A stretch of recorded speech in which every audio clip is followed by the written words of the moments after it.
Шынайы зомбилермен кезігу. Бүгін назарларыңызға тағы бір жапондық хоррор фильммен таныстырамын. Екінші дүниежүзілік соғыс кезінен қалған зауыт. Түсірілім тобы мұнда кәдімгі қорқынышты фильм түсіруге келеді, зомбилер туралы. Бірақ ешкім бұл жай ғимарат емес, осында адамдарға эксперимент жасалған ешкім білмеген еді. Сол сұмдық тәжірибелердің нәтижесі әлі де тірі. Кезіп жүрген зомбилер әлі де бар, әлі де тірі. Зомби болып ойнайтын актерлер мен нағыз зомбилер кезігіп қалады.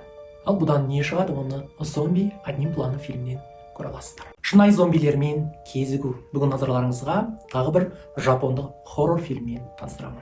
Екінші дүниежүзілік соғыс кезінен қалған зауыт. Түсірілім тобы мұнда кәдімгі қорқынышты фильм түсіруге келеді, зомбилер туралы.